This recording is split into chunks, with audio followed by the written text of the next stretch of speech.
Om Namo Bhagavate Vasudevaya. Om Namo Bhagavate Vasudevaya. Om Namo Bhagavate Vasudevaya.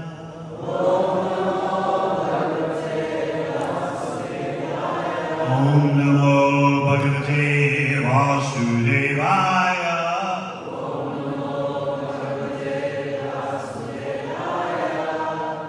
For Shri Rama Navami, we'll read from Srimad Bhagavatam, 9th Canto, Chapter 11. Lord Ramachandra rules the world. Text 16. Tatchutva Bhagavan Ramo Vrindanapi Dhyasita Smaram Tasya Gunam Stamstam Nashakno Rotumishvara Tatchutva Bhagavan Ramo Vrindanapi Dhyasita Skalam Stasya Gunam Stamstam Nashakno Ratum Ishvara Tatchutva Bhagavan Ramo Vrindanapi Dhyasita Skalam Stasya Gunam Stamstam Nashakno Ratum Ishvara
This, the news of Sita Devi's entering the earth.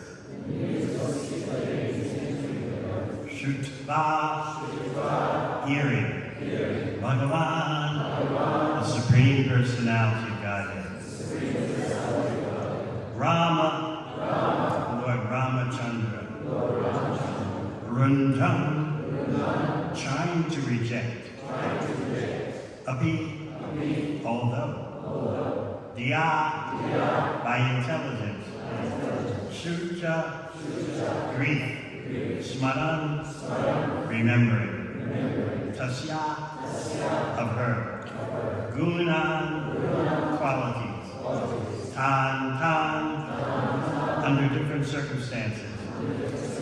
Na, not. Ashaknot, was able. Rotum, to check. Ishvara, although the supreme controller.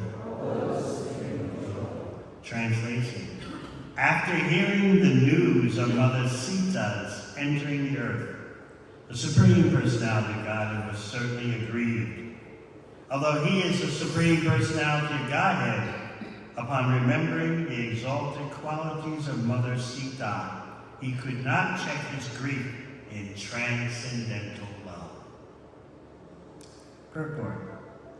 Lord Ramachandra's grief at the news of Sita Devi's entering the earth is not to be considered material.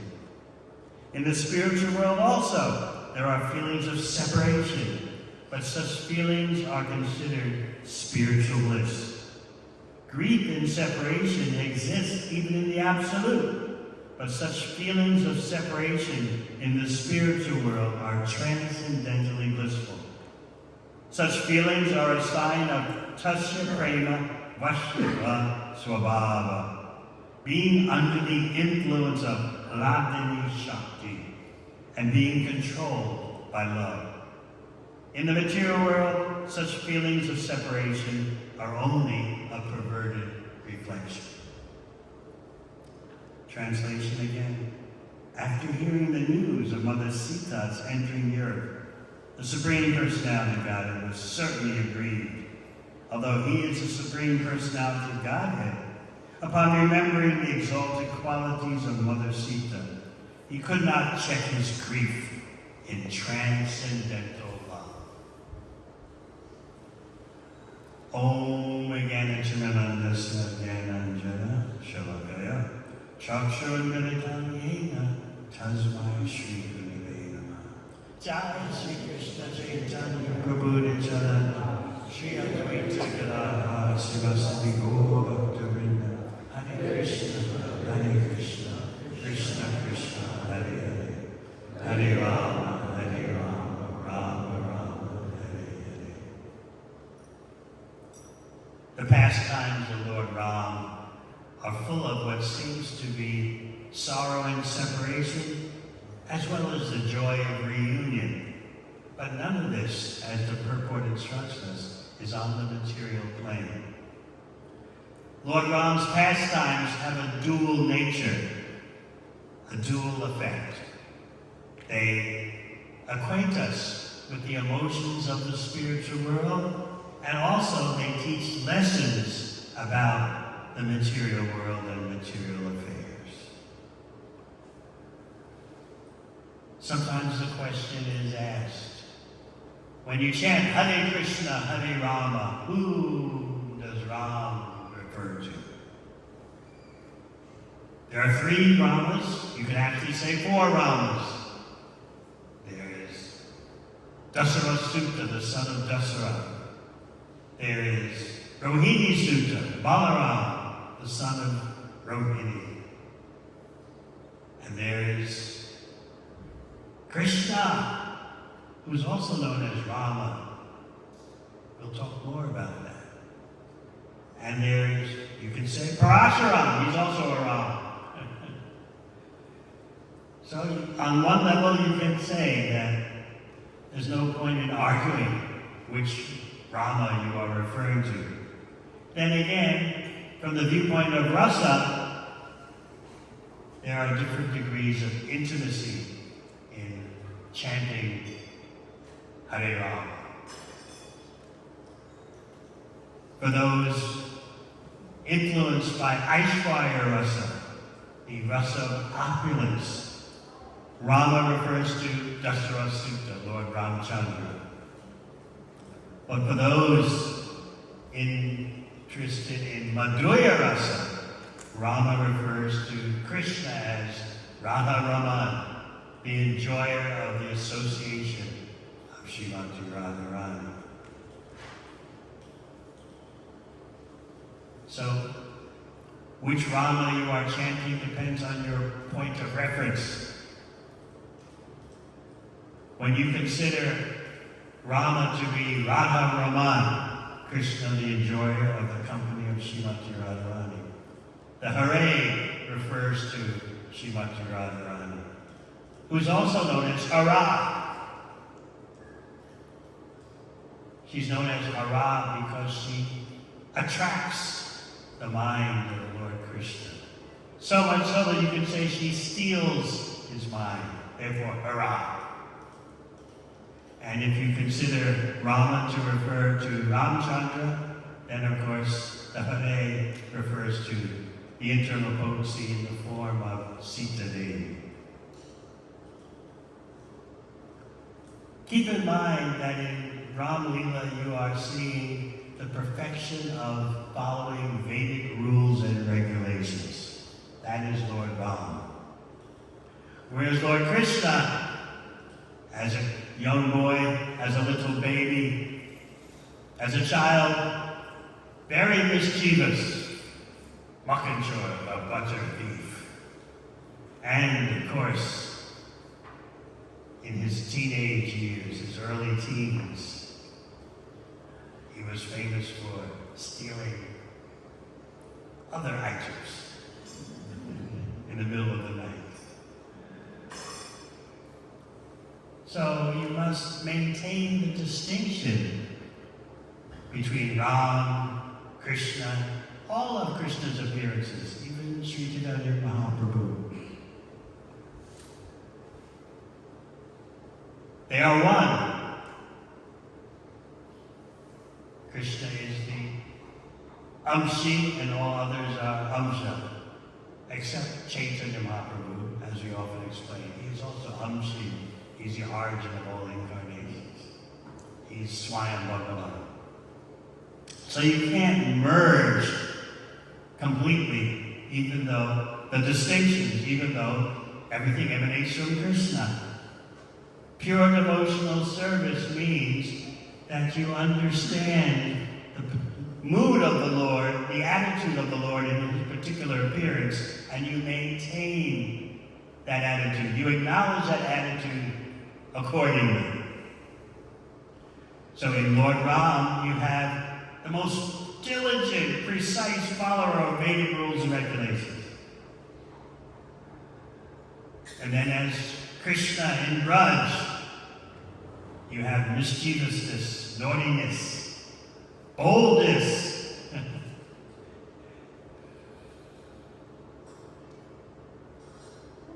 Krishna is demonstrating as a young boy how no one is inactive. No one should be inactive. As a village boy, what does he do? He herds cows. And he comes home in the evening with Balaram and Mother Yashoda, Mother Rohini, bathe their children, feed them, and then put them to sleep. Yashoda Mai thinks Krishna's gone to sleep for the whole night, but something else is going on at night. Then there's Sri Krishna Chaitanya Mahaprabhu, who is Krishna in the role of Krishna's devotee. Sometimes some so-called followers of Lord Chaitanya, Gauranga Nandari, they worship Lord Chaitanya as Krishna. But this is not pure devotional service because Lord Chaitanya wants to remain Chana avatar, hidden in terms of his being Krishna. He wants to fully get into being a devotee.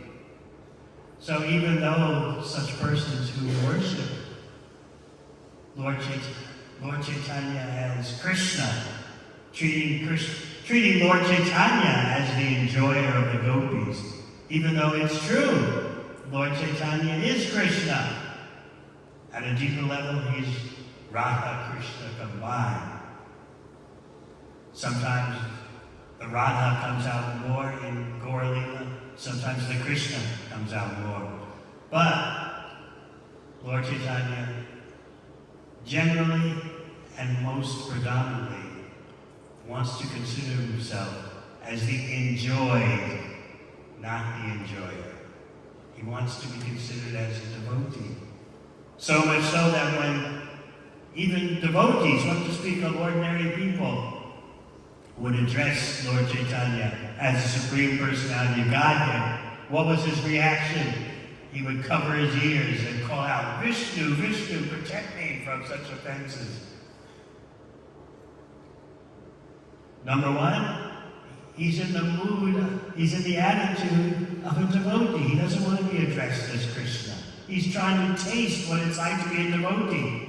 What is the position of Srimati Radharani? What is the glory of her love? What is the sweetness she's tasting? What's the happiness she feels in Krishna's association? This is what Lord Chaitanya is coming to taste. So he doesn't want to be disturbed by being called Krishna. So a devotee, a pure devotee, respects that attitude of the Lord. A pure devotee doesn't mix such transcendental realities, even though all the realities are transcendental. Similarly, there's a difference between Krishna and Rama. In Laghu Bhagavatamrita, if anyone is interested in understanding the depths of the science of the avatars, we have a beautiful BBT rendition of Laghu Bhagavatamrita. And there, Rupa Goswami talks about all the avatars, mentions all of them. Of course, as Bhagavatam states, you cannot count all the avatars, just like you cannot count the waves in the ocean. But as a human being on this planet, you're only responsible for recognizing those avatars listed in the Shastra. That's all. If a so-called avatar is not mentioned in the Shastra, then you don't accept. That doesn't mean that the number of avatars is limited, but it means that what human beings can accept as avatars is limited. Otherwise, there are avatars in every species of life.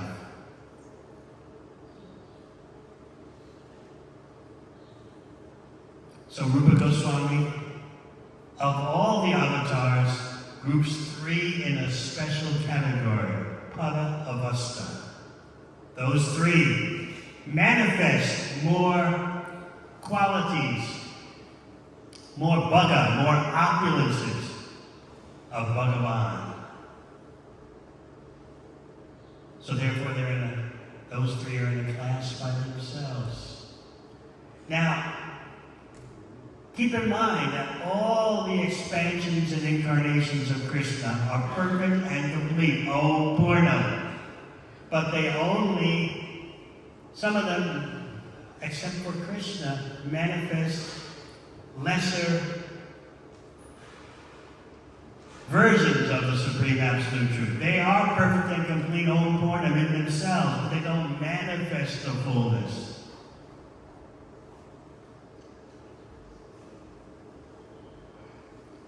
So why three? Lord Nrsimhadev, Lord Ramachandra, and Krishna. Because of what they show that the others don't show, even though the others have it, they don't show it. So Lord Nrsimhadev is famous for his power. Unlimited power. Prabhava Bhuma. Infinite power. Although those in the know, devotees, will focus more on Lord Nrsimhadev's relationship with Prahlad, that affectionate relationship. Still, Nrsimhadev is all about overwhelming power, as generally known. But he doesn't show as much affectionate dealings, as much intimacy as Ramachandra. As we're hearing in today's verse, Ramachandra's dealings with Sita. But even though Ramachandra is known as Madhurya Bhuma, unlimited sweetness, nothing compares to the sweetness of Krishna. So therefore, Rupa Goswami explains that even though those three special avatars are in a special group by themselves, that doesn't mean that all three are equal appearances of the Lord. Ramchandra shows depths of intimacy that Nrsimhadev doesn't, and Krishna shows depths of intimacy that Ram doesn't. The example given by Rupa Goswami is, he quotes Bilva Mangala Thakur. Leela Shuka is his name. Bilva Mangala Thakur, or Leela Shuka, says, there may be many incarnations of the Lord, but who amongst these incarnations can make even the plants, trees, and creepers cry in ecstatic love? Only Krishna does that. So Baladev Vidyabhushan brings out the point that in Ram Leela, yes, the plants and trees cried one time upon the news of Ram being banished to the forest. The plants and trees in the forest cried out of separation. But that's only once. Whereas in Krishna Leela, every day in the forest, the plants, trees, and creepers are crying in ecstasy. Even in Krishna's presence.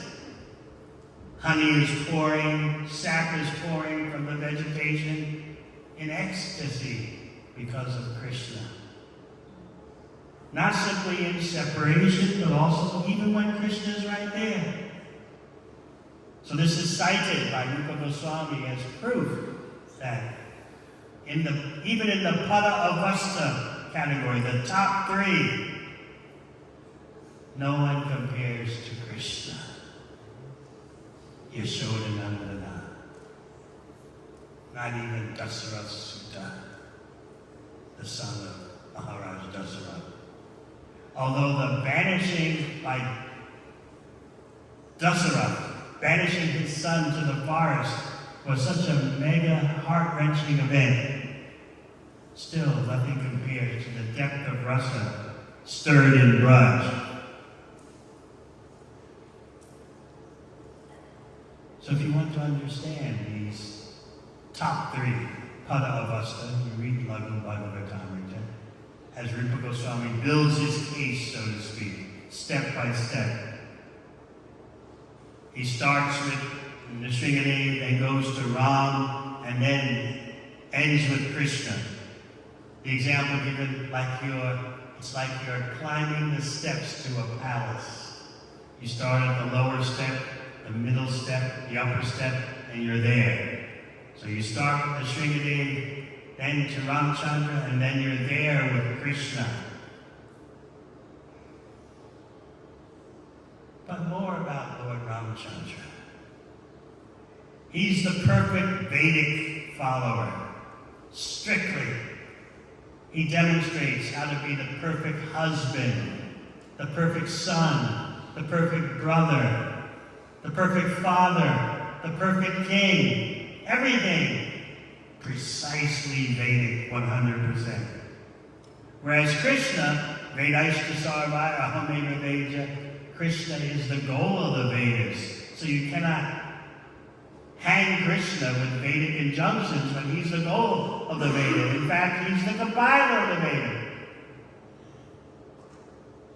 So sometimes Krishna, especially in his Dwarka Leela, shows complete adherence to Vedic rituals, regulations, but in Braj, anything goes in Braj, as long as it magnifies pure love.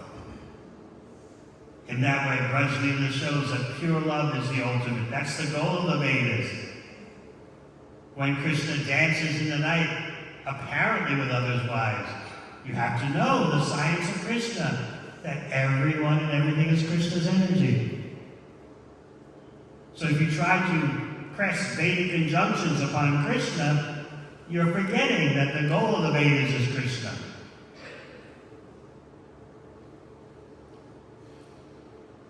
Someone wonders, why in Dwarka Leela did Krishna marry 16,000 wives?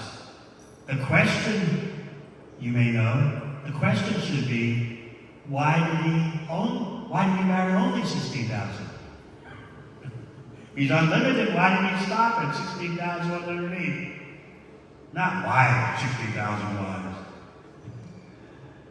So in Dwarka Leela, Krishna is showing the strict following of being a Vedic householder.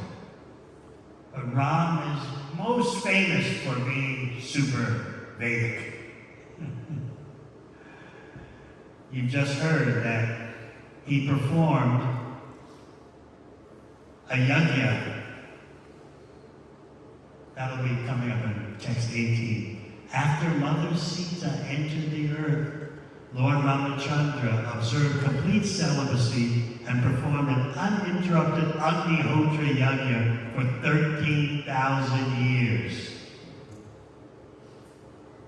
Now it is known that Ramachandra's performance of Yajna was for himself. Is this Ahanga Upasana? Worshipping the self as God? In that case, in the case of Lord Ramachandra, he is the supreme absolute truth. So who is he supposed to worship other than himself? Just like in Dwarka Leela, in the morning, upon rising and doing the morning ablutions, Krishna would meditate on the supreme absolute truth. Who's he supposed to meditate on? Who's the supreme absolute truth? It's him. So he meditates on himself. That's not an invitation for you to do the same. But for Krishna, self-realization is himself. For everyone else, Jivera So Poi Krishnera Nityadas. We are the eternal servants of Krishna. So who is Ramachandra supposed to do a yajna for? Who is Krishna and Dwarka supposed to meditate on in the morning?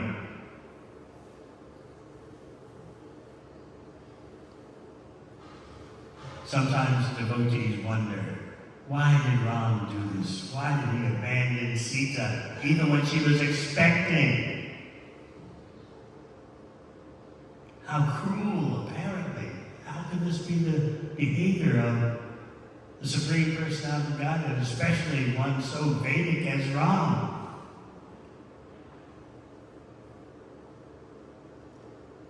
In one Shastra,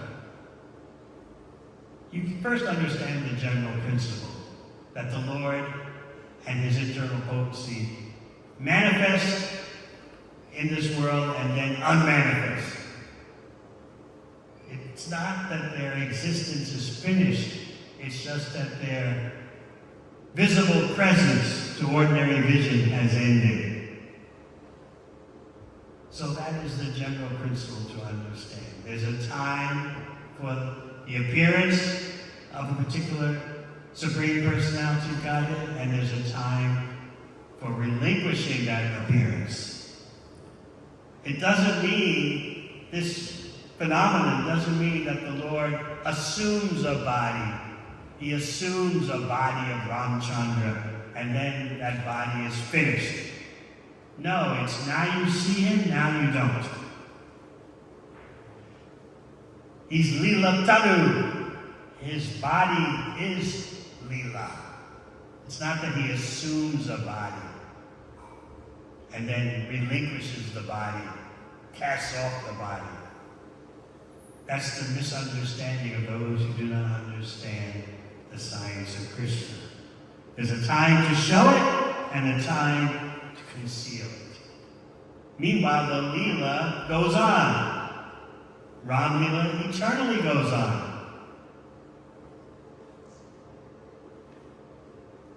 In the 24th Divya Yuga of Vaivashvatamana, Lord Ramachandra appears. And in the 28th Divya Yuga means the 4 yugas.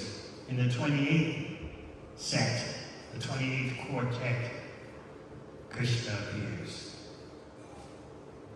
So just like once every day of Brahma, Krishna appears, similarly once every day of Brahma, Lord Ramachandra appears. Lord Ramachandra appears in that Treta Yuga, and Krishna appears millions of years later at the end of Dwapara Yuga.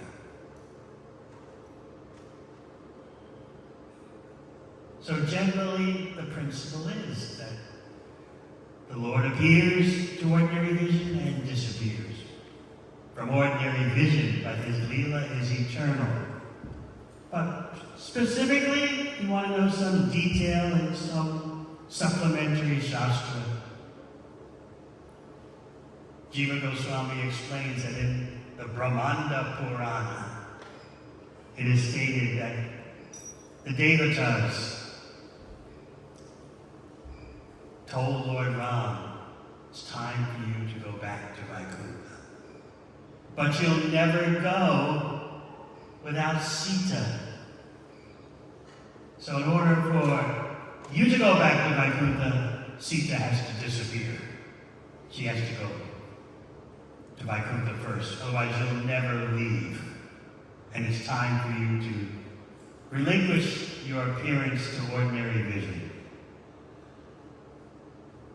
So Lord Ramachandra said, all right, I'll arrange for Sita's disappearance, and then I'll return to Vaikuntha. So that's a detail. Such details are not meant for us to become overwhelmed by them, especially if we don't understand the general principle.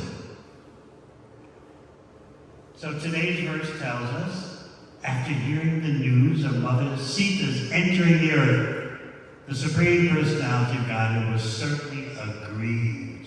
Say, what is grief in the spiritual world?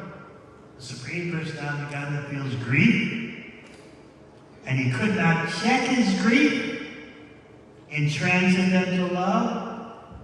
Nahrok no Raghu Ishvara. He's Ishvara, the Supreme Controller, but he can't control his grief. What's going on? What's going on is the Lord is under the control of pure love.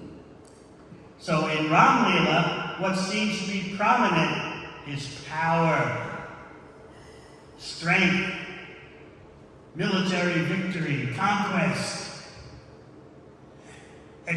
inconceivable opulence. But Vishwanath Chakravarti Thakur instructs us that we should not become a devotee, should not become overwhelmed by all the power and opulence in Ram Leela. The devotee should focus on the sweetness of the loving exchanges. So therefore, in Bhagavatam, Shukadeva Goswami will say, it's not such a big deal about Ramachandra floating the stones in the ocean to make a bridge to Lanka. It's not such a big deal about Ramachandra killing the 10-headed Ravana, or his expertise, Ramachandra's expertise as a bowman. What is most noteworthy are his dealings with Hanuman, his dealings with Sita, his dealings with Lakshmana, his dealings with his father, Dasharatha Maharaj.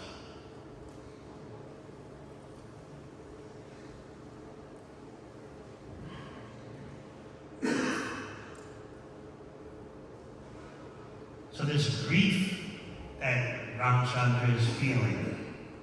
First of all, when Sita was kidnapped, he's showing how to be a perfect husband. How was she kidnapped? The demon Maricha assumed the form of a golden deer as service to Ravana. That was the plot, that the golden deer would appear and entice Sita. And she would order Ram, please get this golden deer I want. Ram didn't know this was a demon taking the form of a golden deer. Of course, the Supreme Personality of Godhead is omniscient. But why did he do it? He's showing how to be a perfect husband. My wife wants it, I've got to get it.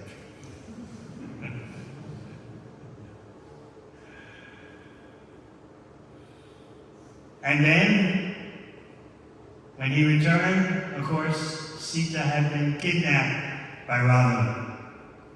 And Ramchandra laments, apparently like an ordinary human being. Oh, Sita, oh, Sita. But this is all ecstatic love and separation. It has nothing to do with the material plane. And after lamenting about Sita's gone, what did he do? Again, he showed the behavior of a perfect husband. No matter what it takes, I've got to get her back. I'll go through hell and high water, so to speak, to find her. So Ramchandra is showing duty consciousness in marriage. His wife wanted the golden deer. All right, my dear. I'll get the golden deer. She's gone. He's lamenting, pouring out his heart. Sita, Sita. And then he takes up the struggle to get Sita back. And as Prabhupada points out, in the purports, Ramchandra didn't have to go after Sita from the Vedic point of view. In that, he could have married again and again and again. Yes, from the Vedic point of view, he had to give protection to his wife. But in her absence, he could easily marry countless times. But he's demonstrating Eka Patni Vrata, the vow to have only one wife.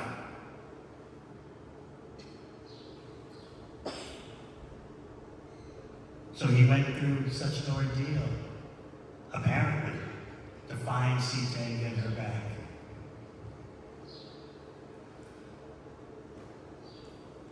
And his lamentation is teaching two things. The absolute reality, as we hear in the purport. Grief in separation exists even in the absolute, but such feelings of separation in the spiritual world are transcendentally blissful. Such feelings are a sign of tasya prema vashatva swabhava, being under the influence of radhini shakti and being controlled by love. In the material world, such feelings of separation are only a perverted reflection. So Ram is demonstrating what goes on in the internal potency. There are emotions. The crying in separation is an item of transcendental bliss. We can only readily understand the perverted reflection. Separation in the material world is agony.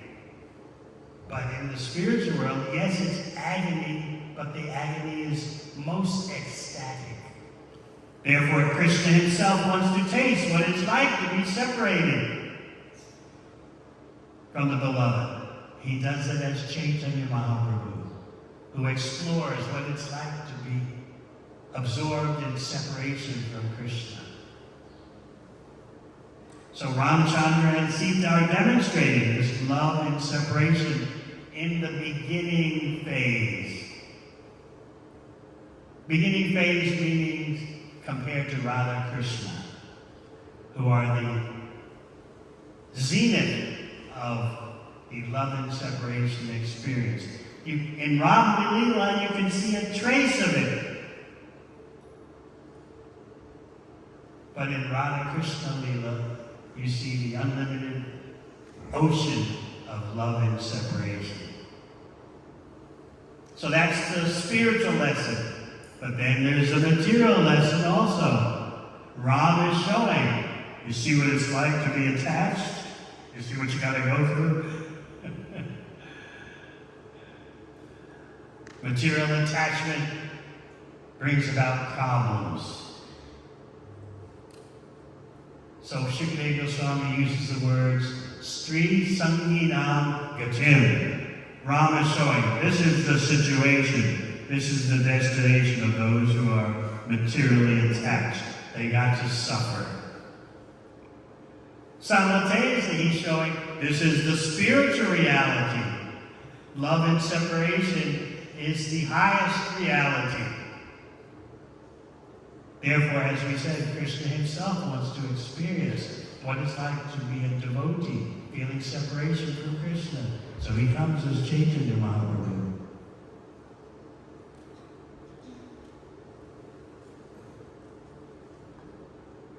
In Brihad Bhagavatamrita, you can read about Gopakumar, who's a Brajvasi, how he goes through the various levels of the spiritual world. So Gopakumar, he's a cowherd boy. His attachment is for Madan Gopal, Krishna in Vrindavan. But he's going through the whole spiritual world, starting with Vaikuntha. And you can read about his experiences, again in that wonderful Bhaktivedanta Book Trust rendition of Brihad Bhagavatamrita. You can understand the whole spiritual world, the different places, the different bhavas.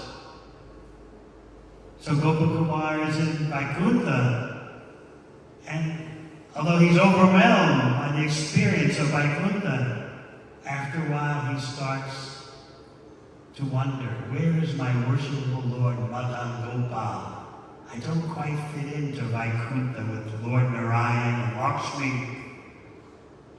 At first he was really into it, but sooner or later his Brajabhav starts to come out from his heart, and where am I? Where's my Madan Gopal? So Narada Muni appears, and Narada Muni says, I'm going to tell you something that's confidential. Even in Vaikuntha, I'm telling you something that's very confidential.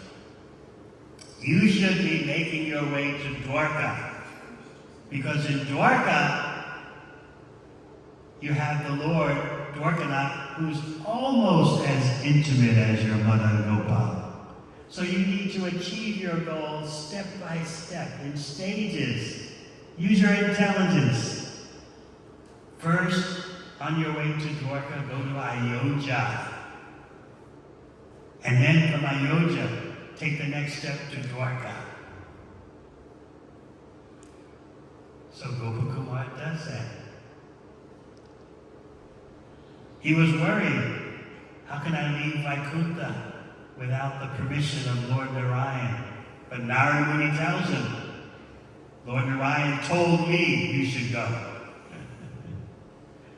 And now's a good time to go, Narada Muni tells him, because Lord Narayan, even if you want to see him, he's off somewhere dealing with a devotee. You may think that you'll just wait until he comes back, but usually he gets so caught up. Lord Narayan gets so caught up with his devotees. We don't know when he'll return. Better make your move now.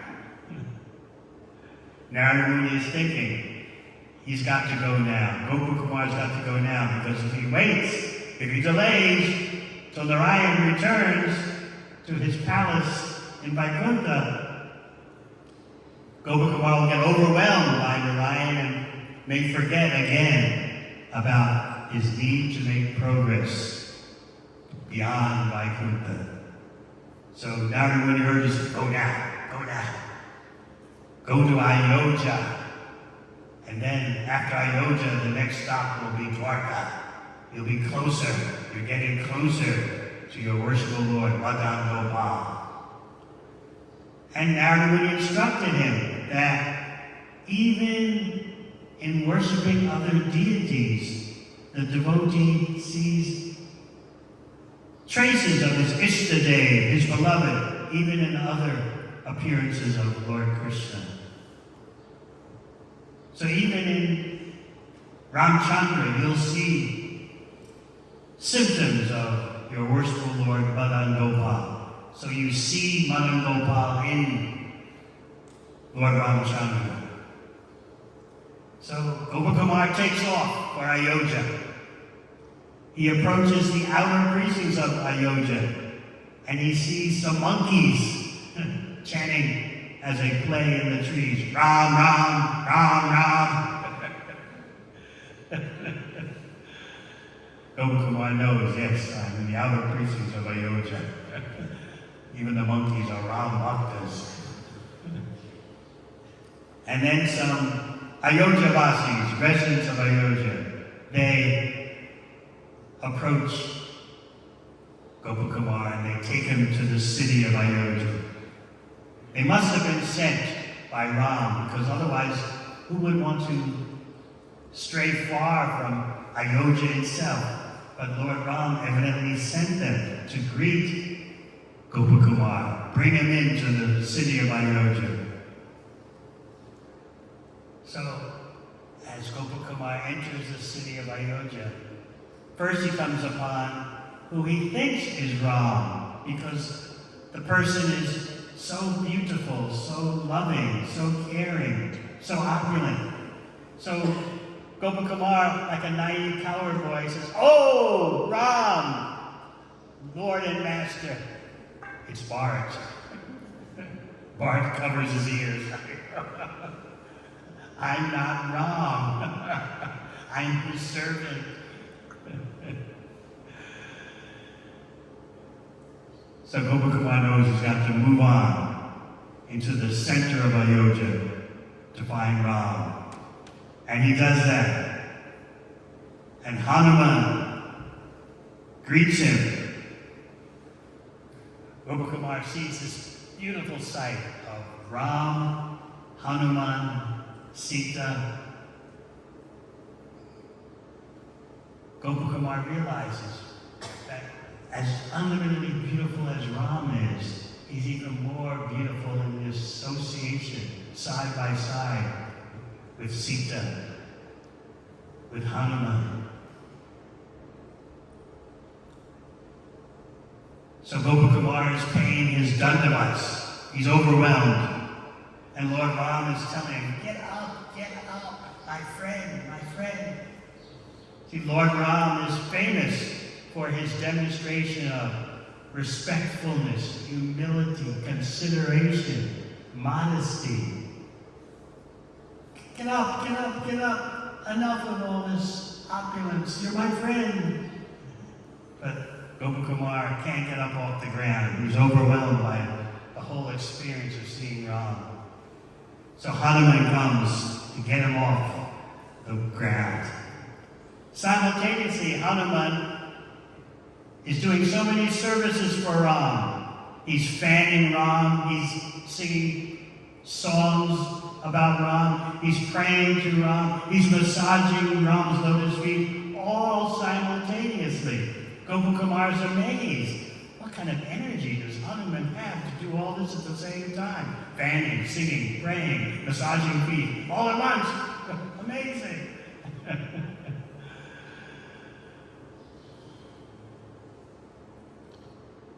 So Gopakumar stays for some time in Ayodhya.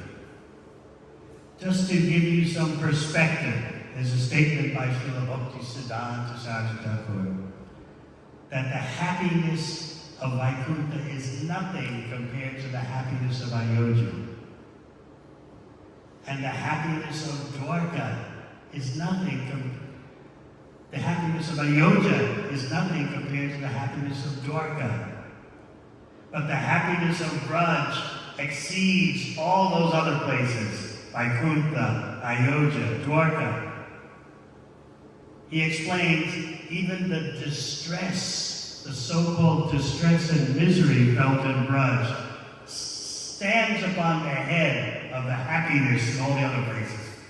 So figure that out. How can the distress of Braj stand on the head of the happiness of Dwarka, Ayodhya, and Vaikuntha?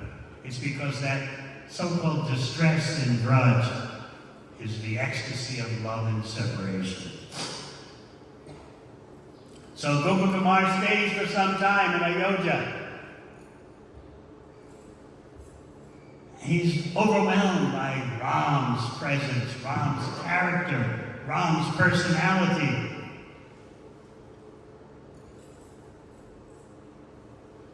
He sees how Ram is the perfect king. But that realization brings about some subtle thoughts. Yes, he's the perfect king, but what about my Madan Gopal, the cowherd boy in Braj?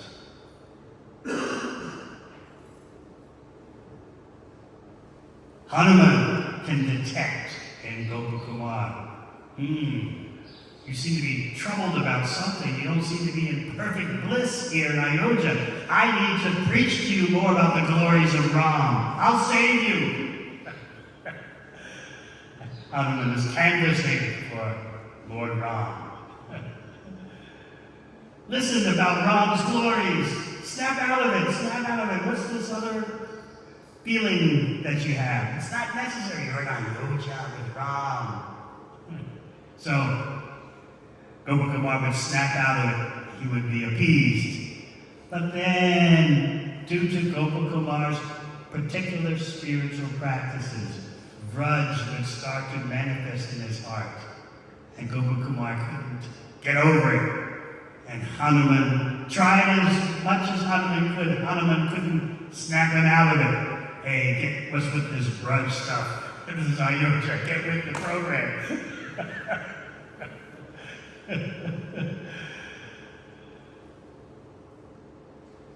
How's this going to end up? It's a cycle of discontent, spiritual discontent, and appeasement. Hanuman's doing wonders, but finally Ram interferes. Ram intervenes. Ram says, you actually should get on your way. Because the only way that Gopakumar will leave Ayodhya, in spite of his cycle of discontent and appeasement, transcendental discontent, the only way he'll leave is if Ram tells him to go. And it's so rare that Ram tells someone, leave Ayodhya. But he tells Gopakumar, you please go. Get on your way to Dwarka. And he sends Gopakumar to Dwarka in the company of Jambavan. Jambavan is the grandfather of Samba, Krishna's son, because Krishna married the daughter of Jambavan, Jambavati. So in that way, that's the only way Gopakumar could proceed on his quest for Madan Gopal, which will eventually, that quest will take him beyond Dwarka, to Mathura, to Vrindavan. Sometimes you can say that Dwarka is a district of Mathura, the Acharyas point out. And most of the residents of Dwarka are Mathuravasis, because you know how Krishna emptied out Mathura and took everyone to Dwarka for safety. Still, there is a difference between Dwarka and the Mathura part, known as Braj. So this hearing of Mother Sita's entering the earth causes grief. But this is Krishna's way as Ramchandra of unmanifesting. Just like an emotional lila, the end, the so-called end of Krishna's pastimes. Shot in the heel of his foot by an arrow, and that's going to end his life. But the atheists, the mundaners think, just see, your Krishna was killed by a hunter. Who dies from an arrow in the heel? This is Krishna's way of making fun of mundane perception. All right, you want to believe I'm dead? An arrow in my heel has killed me. So similarly, you want to think that Sita and Ram are ordinary persons? He banishes her, even while she's expecting. And she disappears into the earth. And now Ram is grieving. although he's a supreme personality of Godhead. So he's teaching, as we said, 2 lessons. He's teaching about the internal potency, the Hladini Shakti, and he's teaching about the material experience of perverted love. How you have to suffer, how you have to go through grief. He's giving a lesson in Sri Sanginam Gatir, the situation, the destination of those who are materially attached. While he's giving that lesson while tasting love and separation. And of course, in Radha Krishna Leela, you have the unlimited ocean of Virka Lava Seva, love and separation. You see a glimpse of that in Rama Navami.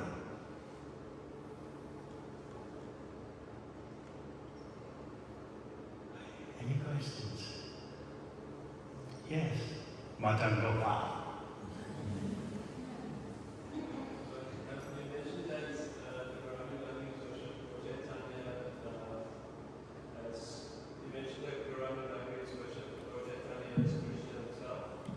As the enjoyer of the gopis. Yes? How is it that we worship Lord Chaitanya as supreme personality of God? How is our worship different? We know that he is Krishna in the role of a devotee. The Gauranga Nagaris overlook that point. And they think he's Gopinath. They worship him as Gopinath, which is not pure devotional service. Part of Shuddha Bhakti, part of pure Bhakti, is to treat the Lord according to the Lord's attitude that he wants to be treated. So Ram has his staunch Vedic following attitude. He would never do what Krishna has done in Braj.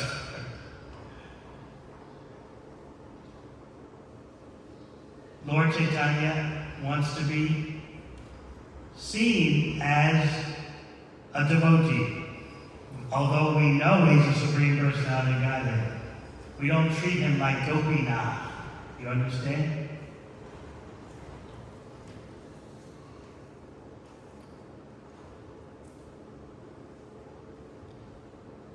Yes. Well, it's just in the same topic. We have the sages of the Nagorani who met Lord Ramchandra and had a desire to worship him in a conjugal mood. The sages of the Nagorani. Yes. The Rishicharis, yes.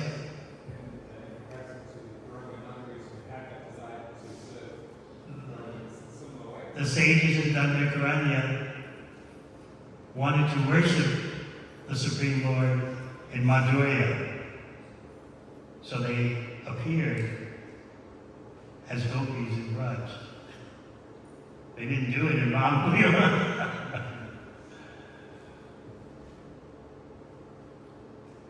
The Rishicharis, or the Municharis, they appeared as gopis in Braj to have their desire fulfilled, but not in Madhurya.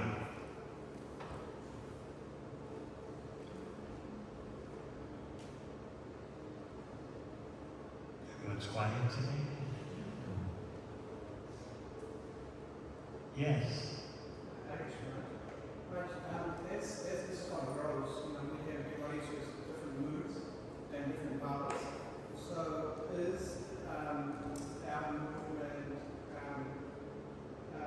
capable of catering for those with different powers? For example, if their powers for Rama instead of Krishna or what Radha is our movement cater for those who are devotees of Rama, for example? We focus on Krishna Bhava. If someone is actually attached to Lord Ramachandra, yes, there's room for them.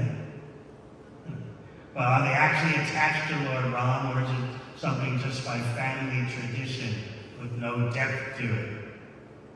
The example I like to give is about, well, you have little children, right? Your little children play, he likes you, she likes you. Your children don't do it.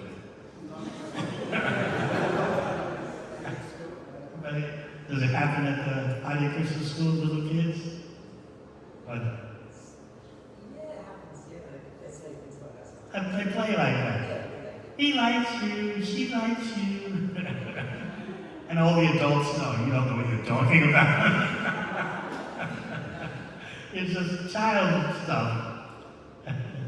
So similarly, sometimes devotees have an artificial identification. I like Jagannath. I like Balaram.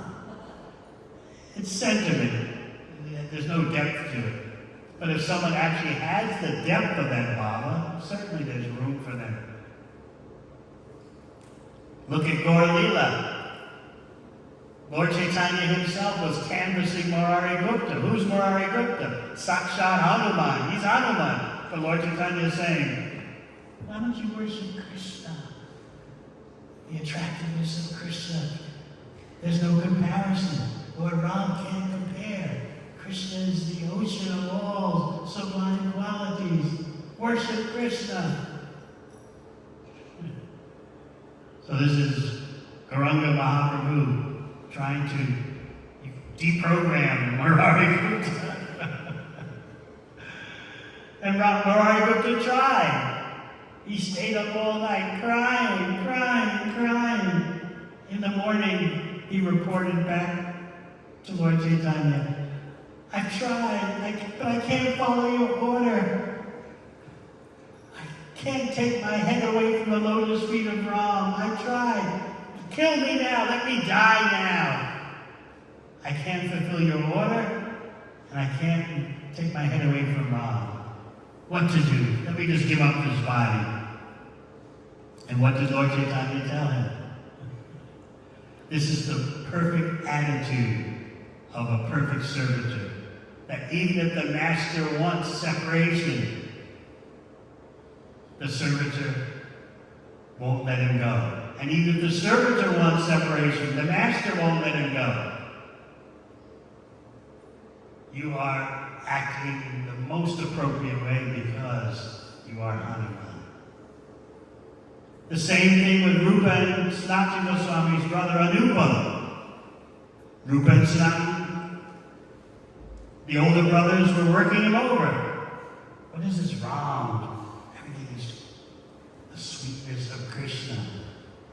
Anupa had the same experience. I can't do it. I tried. Yes, my older brothers are all Krishna Bhaktas. Let me try too. Let's all engage in Krishna Seva together. But he couldn't. He tried. So if someone actually has the depths of a Ram Bhakta, who joins the International Society for Krishna Consciousness, certainly that can be accommodated, but it's not very common. The depths of Ram Bhava.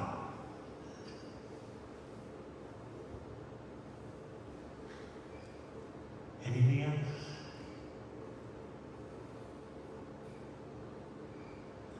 No one else has a question? Yes. Way in the back, is that Jai Srila Prabhu or who? Yeah. I'm trying to think how this question together, but You have to speak louder, please.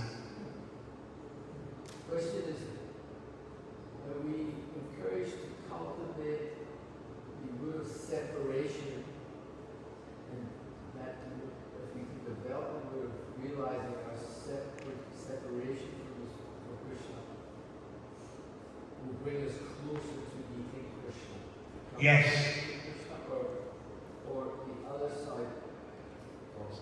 Feeling separation from Krishna, the Acharyas say, and Srila Prabhupada would emphasize, is the easiest way for experiencing Krishna. Krishna, it would be nice to see you, but you're busy doing so many other things. Let me serve you. That's how Prabhupada would explain. It would be so nice to see you, Krishna, but I understand you have so many you have better things to do than give me darshan. let me engage in your service.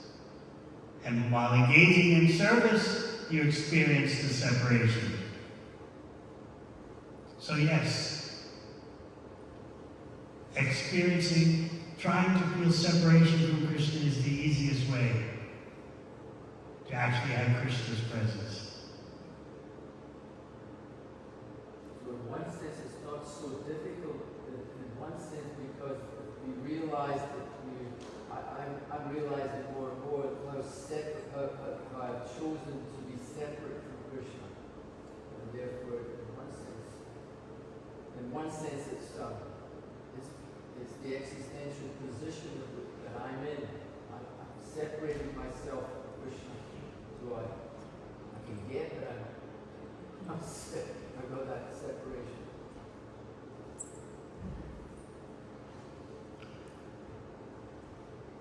As Prabhupada writes in the Krishna book, it's the service, the contribution of the acharyas in the Madhva Gaudiya line to instill in their followers feelings of separation from Krishna. Yes. Thank you, Maharaj, for enlightening us around how to best see the different pastimes of the Lord.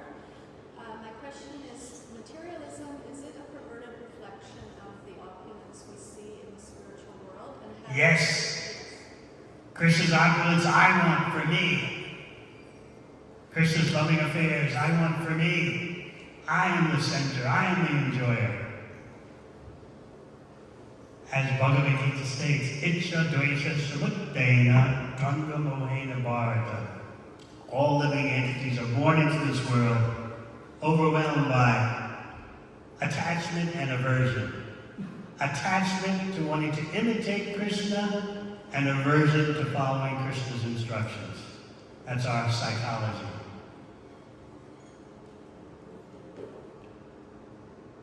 And as a result of that rebellious psychology, we get our so-called pastimes of suffering and grief. Therefore, the street Sanginam Gatim, the condition of which is the result of its material attachment. So Ramchandra is teaching that, and he's also teaching about the dynamics of Aladini Shakti, the internal pleasure potency of the Lord.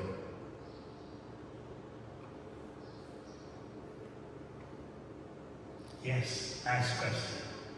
First, you mentioned Rama in the first line, and non-mantra recommendations that we should chant Ram pronounced Rama, not as Rama.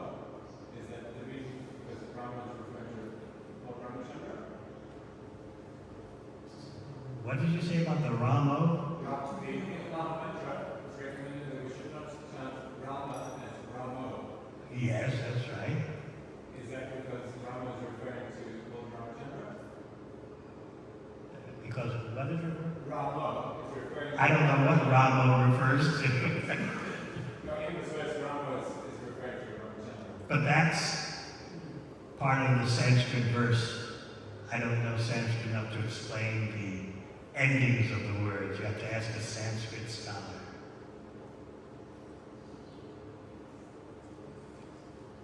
Sometimes devotees would ask Prabhupada, well, are we chanting?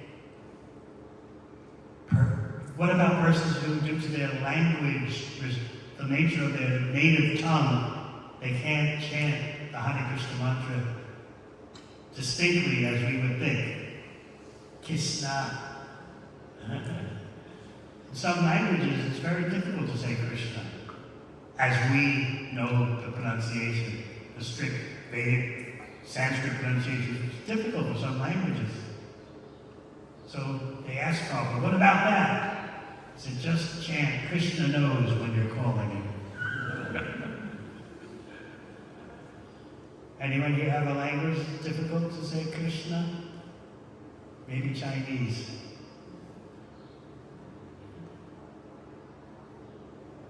But Krishna knows when you're calling him with sincerity. Hi, thank you very much.